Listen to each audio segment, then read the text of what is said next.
نحمده ونصلي على رسوله الكريم اما بعد فاعوذ بالله من الشیطان الرجیم بسم اللہ الرحمن الرحیم۔ ہاں جی، آج ہم بات کریں گے شعبان کی 15ویں شب کے بارے میں، جس کو شب برات کہا جاتا ہے۔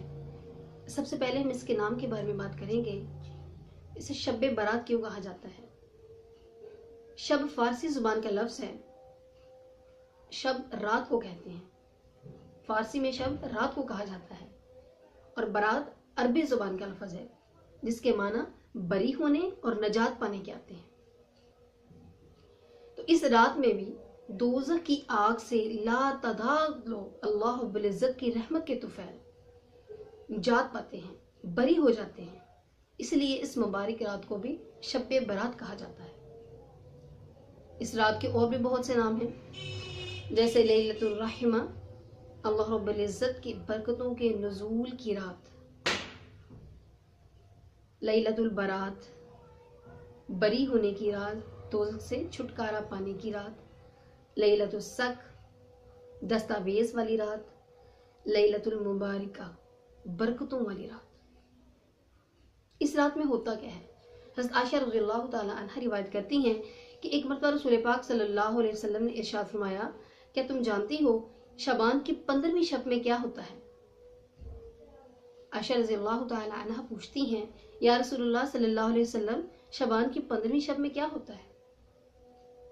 تو آپ صلی اللہ علیہ وسلم نے ارشاد فرمایا کہ جتنے لوگوں نے اس سال میں پیدا ہونا ہے ان سب کے نام لکھ دیے جاتے ہیں، جتنے لوگوں نے اس سال میں مرنا ہے ان سب کے نام بھی اسی شب میں لکھ دیے جاتے ہیں، تمام لوگوں کے اعمال اسی شب میں اٹھائے جاتے ہیں، اور لوگوں کی مقررہ روزی بھی اسی شب میں اترتی ہے، کہ اللہ رب العزت رزق بھی اسی شب میں مقرر فرماتے ہیں کہ کس کو کتنا رزق دینا ہے۔ اسی طرح سے حضرت عطا بن یسار رحمہ اللہ فرماتے ہیں کہ جب شعبان کی 15ویں شب آتی ہے تو اللہ رب العزت کی طرف سے ایک لسٹ ملک الموت کے حوالے کی جاتی ہے کہ اس میں جن لوگوں کے نام درج ہیں اس سال ان کی روحوں کو قبض کرنا ہے۔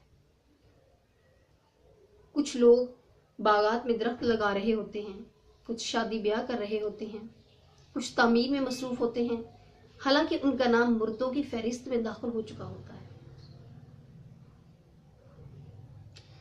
اب ہم بات کریں گے کہ اس رات میں اللہ رب العزت آسمان دنیا پر تشریف لاتے ہیں۔ حضرت عائشہ رضی اللہ تعالی عنہ روایت کرتی ہیں کہ ایک مرتبہ رسول پاک صلی اللہ علیہ وسلم میرے پاس آئے، تھوڑی دیر میں ہی واپس چلے گئے۔ میں نے خیال کیا کہ شاید آپ صلی اللہ علیہ وسلم اپنی ازواج مطہرات میں سے کسی کے پاس جا رہے ہیں۔ مجھے بہت غیرت ہوئی، میں آپ صلی اللہ علیہ وسلم کے پیچھے ہی چلی گئی، یہ دیکھنے کے لیے کہ آپ صلی اللہ علیہ وسلم کیا کر رہے ہیں۔ میں نے دیکھا کہ آپ صلی اللہ علیہ وسلم جنت البقیع کے قبرستان میں مسلمان مردوں اور عورتوں کی مغفرت کی دعا فرما رہے ہیں۔ جب میں نے دیکھا تو میں نے کہا کہ میرے ماں باپ آپ صلی اللہ علیہ وسلم پر قربان، آپ اللہ رب العزت کے کام میں مصروف ہیں اور میں دنیا کے کام میں، لہٰذا میں اسی طرح واپس چلی آئی۔ اس آنے جانے میں میری سانس پھول گئی۔ تھوڑی دیر میں رسول پاک صلی اللہ علیہ وسلم بھی تشریف لے آئے اور سوال کیا کہ عائشہ تمہاری سانس کیوں پھول رہی ہے؟ تو عائشہ فرماتی ہیں کہ میں نے کہا، یا رسول اللہ صلی اللہ علیہ وسلم، آپ میرے پاس آئے اور فوراً سے باہر چلے گئے۔ میں نے خیال کیا کہ شاید آپ صلی اللہ علیہ وسلم ازواج مطہرات میں سے کسی کے پاس تشریف لے جا رہے ہیں، لہٰذا مجھے بہت غیرت آئی، میں آپ کے پیچھے ہی چلی گئی دیکھنے کے لیے کہ آپ صلی اللہ علیہ وسلم کیا کر رہے ہیں۔ تو رسول اللہ صلی اللہ علیہ وسلم نے ارشاد فرمایا کہ اے عائشہ، کیا تمہیں ایسا لگا کہ اللہ اور اس کا رسول تمہاری حق تلفی کریں گے؟ بات اصل میں یہ ہے کہ جبرائیل علیہ السلام میرے پاس تشریف لائے اور انہوں نے مجھے آگے بتایا کہ آج شعبان کی 15ویں شب ہے، اس شب میں اللہ رب العزت بہت زیادہ لوگوں کو دوزخ کی آگ سے نجات دیتے ہیں، بری کرتے ہیں۔ ان لوگوں کی تعداد جن کو دوزخ سے بری کیا جاتا ہے قبیلہ کلب کی بکریوں کے بالوں سے بھی زیادہ ہے۔ تو حضرت عائشہ رضی اللہ تعالی عنہا فرماتی ہیں، اس کے بعد آپ صلی اللہ علیہ وسلم نے ارشاد فرمایا کہ رسول اللہ صلی اللہ علیہ وسلم آپ صلی اللہ علیہ وسلم فرماتے ہیں کہ عائشہ کیا تم مجھے اجازت دیتی ہو کہ میں اس رات میں قیام کروں؟ تو حضرت عائشہ رضی اللہ تعالیٰ عنہ فرماتی ہیں، یا رسول اللہ صلی اللہ علیہ وسلم، میرے ماں باپ آپ پہ قربان، آپ ضرور قیام فرمائیں۔ پھر رسول پاک صلی اللہ علیہ وسلم نے قیام کیا اور اس قدر لمبا سجدہ کیا کہ حضرت عائشہ رضی اللہ تعالیٰ عنہ فرماتی ہیں کہ مجھ کو خیال ہوا کہ شاید آپ صلی اللہ علیہ وسلم کی وفات ہو گئی، تو میں نے آپ صلی اللہ علیہ وسلم کے پاؤں کے تلووں کو چھوا تو مجھے کچھ حرکت محسوس ہوئی، پاؤں کے تلووں کو چھونے سے کچھ حرکت محسوس ہوئی، تو آپ صلی اللہ علیہ وسلم کو میں نے ایک دعا سجدے میں ایک دعا پڑھتے ہوئے سنا۔ وہ کون سی دعا تھی جو آپ صلی اللہ علیہ وسلم نے سجدے میں پڑھی؟ آپ صلی اللہ علیہ وسلم یہ دعا پڑھ رہے تھے، اعوذ بعفوک من عقابک واعوذ برضاک من سخطک واعوذ بک منک جل وجہک لا احصی ثناء علیک انت کما اثنیت علی نفسک۔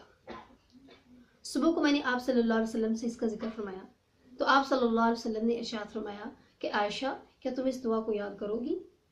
تو میں نے عرض کیا کہ ضرور۔ آپ صلی اللہ علیہ وسلم نے فرمایا اس کو سیکھ لو، مجھ کو یہ کلمات جبریل علیہ السلام نے سکھائے ہیں، اور کہا کہ اس کو سجدے میں بار بار پڑھا کرو۔ یہ دعا جبرائیل علیہ السلام سکھا کر گئے ہیں، اور یہ بھی ساتھ میں کہا کہ اس دعا کو سجدے میں بار بار پڑھا کرو۔ اب اس شب میں کن کن لوگوں کی مغفرت ہوتی ہے اور کن کن لوگوں کی مغفرت نہیں ہوتی؟ اللہ رب العزت اس مبارک شب میں دوزخ سے بہت سے لوگوں کو بری کر دیتے ہیں، اور تمام جہان میں جتنے مسلمان موجود ہیں ان کی مغفرت کر دی جاتی ہے، لیکن چند لوگ ایسے ہیں جن کی مغفرت اس شب میں بھی نہیں ہوتی۔ وہ کون سے لوگ ہیں؟ ہم ان کے بارے میں بات کریں گے۔ اللہ رب العزت کے ساتھ شریک ٹھہرانے والے جو شرک کرتے ہیں۔ نمبر 2، جو لوگ کسی بھی انسان کو ناحق قتل کرتے ہیں۔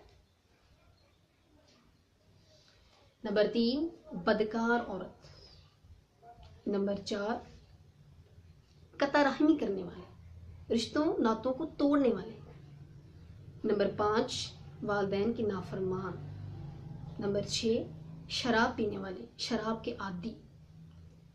نمبر 7، ایسے لوگ جو کہ تہمت کو، پجامے کو، ازار کو ٹخنوں سے نیچے لٹکاتے ہیں۔ ان تمام لوگوں کی اس شب میں بھی مغفرت نہیں ہوتی۔ تو ایسے لوگوں کو چاہیے کہ وہ جلد از جلد ان برے اعمال سے توبہ کریں اور اللہ رب العزت کو راضی کرنے کی کوشش کریں، تاکہ اللہ رب العزت ان کی بھی اس شب میں مغفرت فرما دے۔ انسان کی زندگی کا کوئی بھروسہ نہیں کہ کب ختم ہو جائے، نہ جانے اگلی شعبان کی 15ویں شب نصیب ہو یا نہ ہو، یا دوبارہ توبہ کا کوئی موقع ملے نہ ملے۔ تو بہتر ہے اس شب پہ اللہ رب العزت سے اپنی مغفرت کروا لی جائے اور ان برے اعمال سے توبہ کی جائے۔ شب برات میں اللہ رب العزت آسمانی دنیا پر تشریف لاتے ہیں اور ایک منادی ندا کرتا ہے اللہ رب العزت کی طرف سے، لوگوں میں آواز لگاتا ہے، لوگوں کو پکارتا ہے۔ کیسے؟ وہ فرماتا ہے اللہ رب العزت کی طرف سے کہ ہے کوئی مغفرت طلب کرنے والا کہ میں اس کی مغفرت کروں؟ ہے کوئی مغفرت طلب کرنے والا کہ میں اس کی مغفرت کر سکوں؟ کوئی ایسا سائل ہے کہ میں اس کے سوال کو پورا کروں؟ کوئی ایسا مصیبت زدہ تکلیف والا کہ میں اس کی مصیبت کو اور تکلیف کو دور کروں؟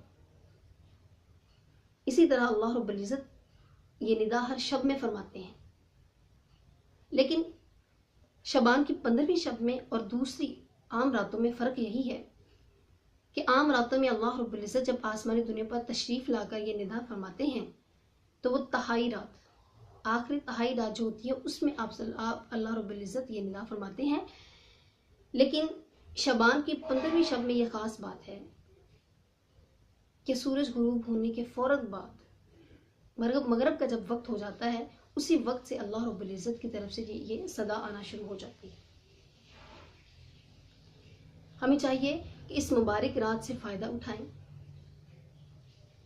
اپنے گناہ بخشوائیں، توبہ استغفار کریں، اللہ تعالیٰ کے حضور اپنی جائز حاجات پیش کریں، حلال رزق طلب کریں، اپنی مصیبتوں اور پریشانیوں کے ختم ہونے کی دعا کریں۔ اس کے علاوہ کچھ لوگ ایسے ہیں جنہوں نے اس رات کے لیے کچھ خرافات کو اپنا لیا ہے جو کہ شریعت سے بالکل بھی ثابت نہیں ہے۔ مثال کے طور پہ آتش بازی، چراغاں کرنا، رنگ برنگے کھانے پکانا، پھر دعوتوں کا اہتمام کرنا، ان چیزوں میں وقت ضائع کرنا یہ بالکل بھی شریعت سے ثابت نہیں ہے۔ اور جو لوگ ان خرافات کو برا سمجھتے ہیں، ان خرافات سے بچتے ہیں، ان کو برا سمجھنا، یہ سب کچھ غلط ہے۔ ہمیں چاہیے کہ ہم ان ساری چیزوں سے بچیں، اپنے آپ کو ان سے دور رکھیں اور دوسروں کو بھی اس کی ترغیب دیں، کیونکہ یہ شریعت سے بالکل بھی ثابت نہیں ہے، بلکہ یہ چیزیں تو ہمارا ٹائم ضائع کرنے والی ہیں۔ اللہ رب العزت ہم سب کو عمل کرنے کی توفیق عطا فرمائے۔ وما علینا الا البلاغ۔